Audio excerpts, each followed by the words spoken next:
A man stood up in the middle of Eric Clapton's concert and held up a piece of paper. Security moved to remove him, but when Clapton saw what was written on that paper, he stopped the entire band. It was a ticket stub from 1978 for a concert that never happened. The reason why left 18,000 people in tears. It was June 14, 2018, at the Royal Albert Hall in London. Eric Clapton was performing the third night of his annual residency at the legendary venue, a tradition he'd maintained for decades. The crowd of 5,200 was electric, singing along to every word, lost in the magic of watching one of rock's greatest guitarists perform in one of the world's most iconic venues. But in row 12, seat 23, sat a man who wasn't singing. He wasn't even moving. Michael Bradley, 52 years old, sat perfectly still with his hands clutched around something in his lap, staring at the stage with an intensity that bordered on desperation. Michael had been waiting 40 years for this moment, 40 years carrying a promise that most people would have forgotten. 40 years holding on to hope that bordered on obsession. Tonight, he would finally find out if Eric Clapton remembered the dying boy he'd met in a hospital in 1978. The year was 1978, and 12-year-old Michael Bradley was dying of leukemia in Great Ormond Street Hospital in London. The doctors had given him weeks at most. The chemotherapy had failed. The radiation had failed. There was nothing left to try. Michael's parents had been told to say their goodbyes and make their son's final days as comfortable as possible. Michael had accepted that he was dying with a maturity that broke his parents' hearts. He didn't cry. He didn't complain about the pain. He just had one request, one final wish before he left this world. "I want to see Eric Clapton play guitar," Michael had told his mother, his voice barely above a whisper. "Just once. That's all I want." Michael's parents, David and Patricia Bradley, were working-class people. David was a bus driver. Patricia cleaned offices at night. They didn't have connections to celebrities. They didn't have money for expensive concert tickets. But their son was dying, and if there was any way to grant his final wish, they would find it. Patricia spent days calling radio stations, newspapers, anyone who might have a connection to Eric Clapton. She wrote letters, she made calls. Most went unanswered. The few responses she received were sympathetic but unhelpful. Eric Clapton was one of the biggest rock stars in the world. He was touring constantly. The chances of arranging a meeting were virtually impossible. Then, 3 weeks before Michael's doctors said he would likely pass away, Patricia received a phone call that changed everything. "Mrs. Bradley, this is Robert Stigwood's office. We understand your son would like to meet Eric Clapton."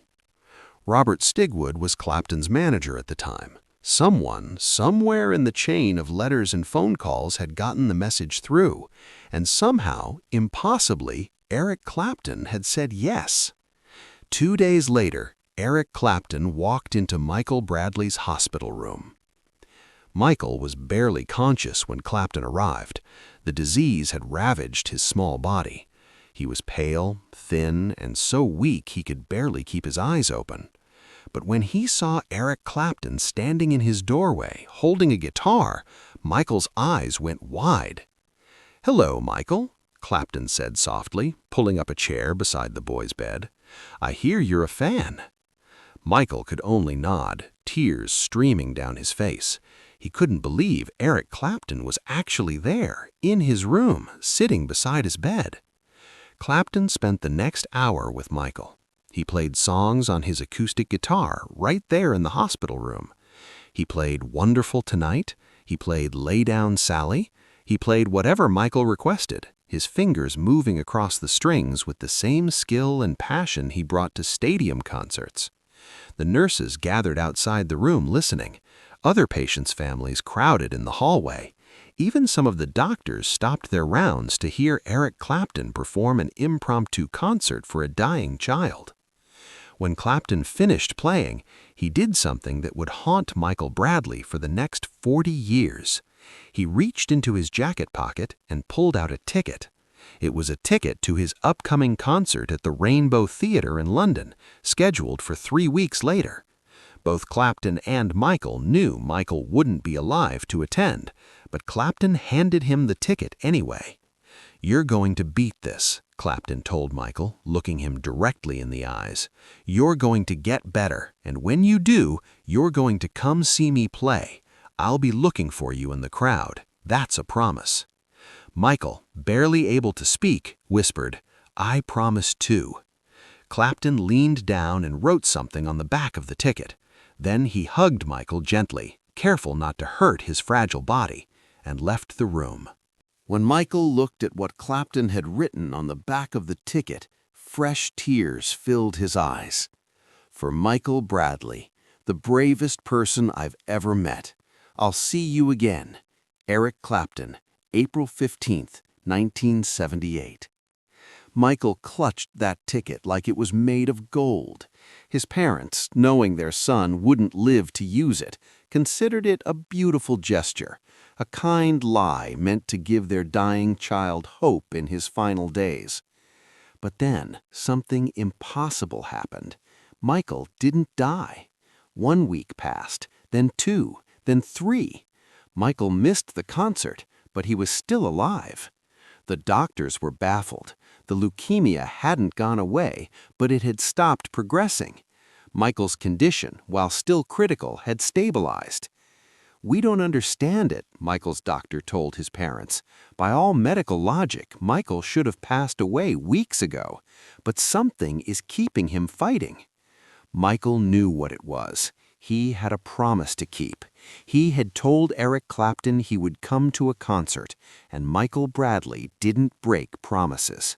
Over the next 2 years, through more chemotherapy, through experimental treatments, through countless nights of pain and fear, Michael held on to that ticket. He kept it in a plastic sleeve beside his bed. Whenever the pain got too bad, whenever he wanted to give up, he would look at that ticket and remember Eric Clapton's words, "You're going to beat this." And somehow, impossibly, Michael did beat it. By 1980, 2 years after being given weeks to live, Michael Bradley was declared in remission. The leukemia was gone. The doctors called it a miracle. Michael called it a promise kept. For the next 40 years, Michael carried that ticket with him everywhere. It went with him when he finished school. It was in his pocket when he got his first job. It was in his wallet on his wedding day. It was there when his children were born. He tried, several times over the years, to attend an Eric Clapton concert and somehow let Clapton know that the boy from the hospital had survived.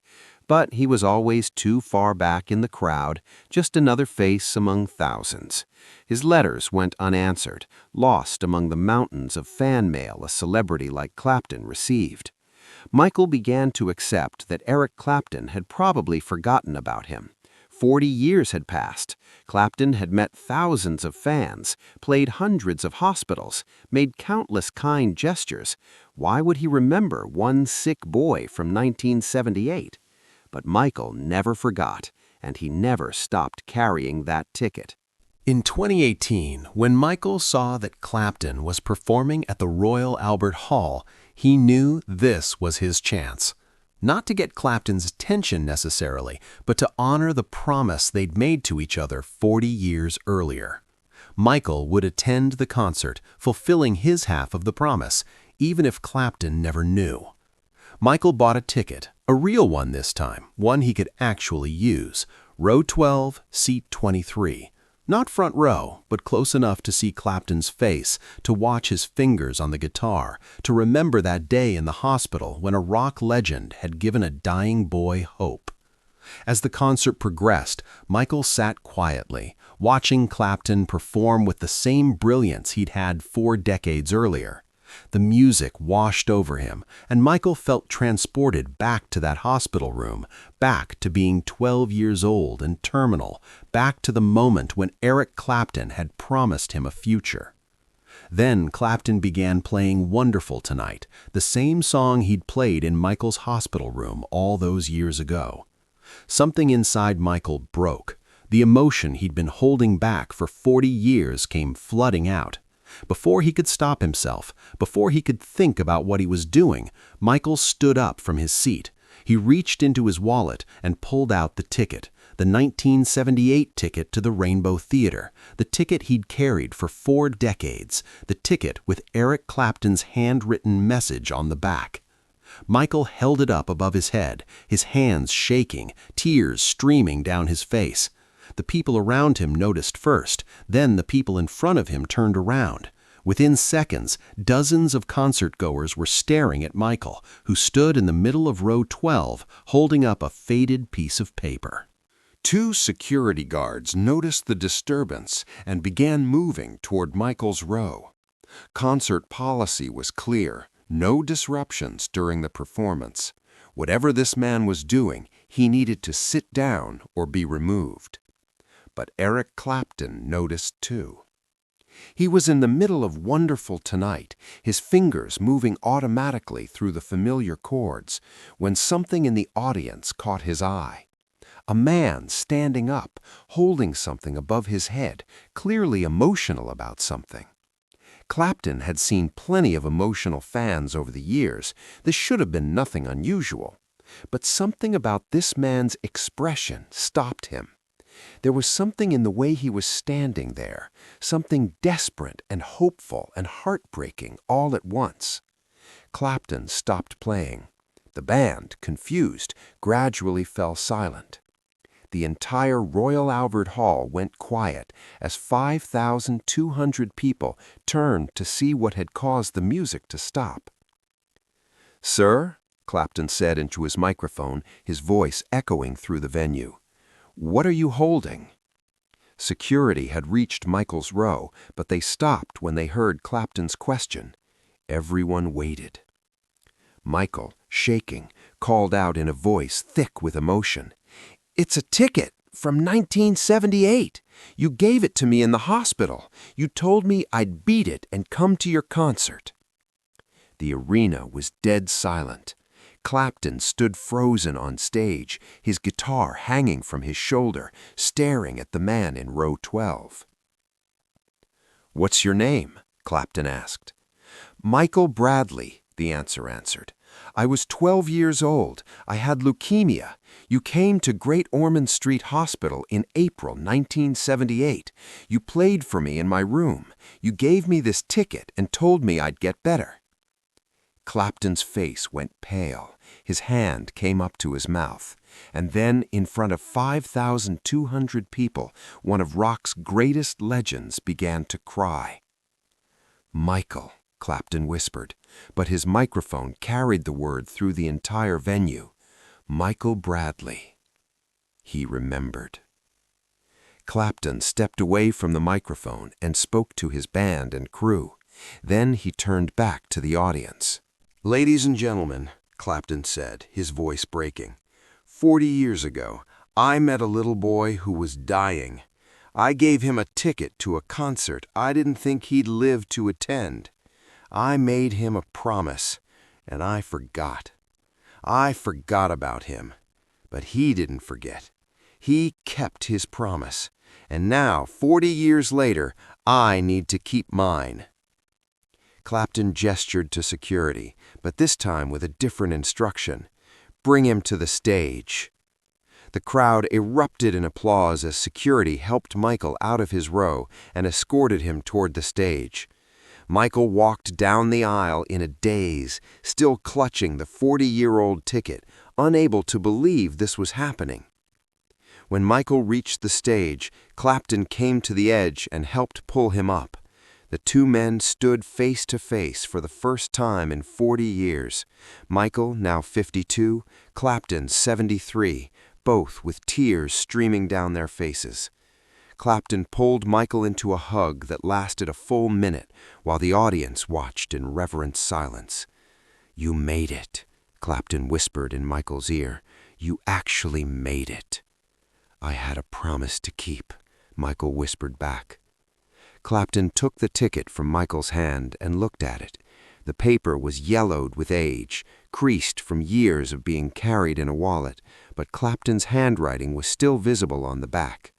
"For Michael Bradley, the bravest person I've ever met. I'll see you again." Clapton held the ticket up for the audience to see. "This is why we do what we do," he said into the microphone. "Not for the fame, not for the money, for moments like this, for promises kept, for miracles." He turned to his band. "Gentlemen, I think we need to play something special." Clapton sat down on a stool they'd brought onto the stage and had Michael sit beside him. Then, in front of 5,000 people, Eric Clapton played the same private concert he'd played in Michael's hospital room 40 years earlier. He played Wonderful Tonight. He played Lay Down Sally. He played every song Michael had requested that day in 1978. But this time, Michael was healthy. This time, Michael could sing along. This time, the promise had been kept by both of them. When they finished, the standing ovation lasted 10 minutes. Not a single person in the Royal Albert Hall had dry eyes. This wasn't just a concert anymore. This was a testament to the power of hope, the importance of promises, and the miracles that can happen when we refuse to give up. After the show, Clapton spent 2 hours with Michael backstage, catching up on 40 years of life. Michael told him about his recovery, his career as a music teacher, his wife and children, his life that almost never happened. "I've met a lot of people," Clapton told Michael. "I've played for millions of fans, but you're the one I should have remembered. You taught me something that day in the hospital that I forgot until tonight. You taught me that promises matter, that hope matters, that music isn't just entertainment, it's life itself." Clapton had the ticket framed, and it now hangs in his recording studio in England. Beside it hangs a photo from that night at the Royal Albert Hall. Clapton and Michael, both crying, both smiling, both keeping a promise made 40 years earlier. Michael Bradley is 60 years old now. He's been cancer-free for 44 years, defying odds that doctors still can't fully explain. He teaches music to children, and in his classroom hangs a poster of Eric Clapton with a single sentence written beneath it: "Promises kept can save lives." The story of that night at the Royal Albert Hall spread around the world. It was covered in newspapers, shared millions of times on social media, and discussed on radio shows across the globe. But for Michael Bradley and Eric Clapton, it was never about fame or attention. It was about a promise made in a hospital room, a promise that gave a dying boy the will to live, a promise that took 40 years to fulfill, a promise that reminded everyone who heard the story that the words we speak matter, especially when spoken to those who have nothing left but hope. Eric Clapton continued his career for several more years, but he never forgot about Michael Bradley again. They stayed in touch, meeting several times. Clapton attended Michael's daughter's wedding. Michael attended Clapton's concerts whenever he could. And every time they saw each other, Clapton would say the same thing: "Thank you for keeping your promise." And Michael would respond, "Thank you for giving me a reason to." The ticket from 1978, the one that was never used for its intended purpose but saved a life anyway, remains one of the most meaningful artifacts in Eric Clapton's life. It reminds him every day that music has the power to do more than entertain. It has the power to heal, to inspire, to give hope when there is none left. And sometimes, if we're very lucky, it has the power to keep promises that span 40 years, connecting a dying child to the healthy man he became, all because a rock legend took the time to visit a hospital room and believe in a miracle.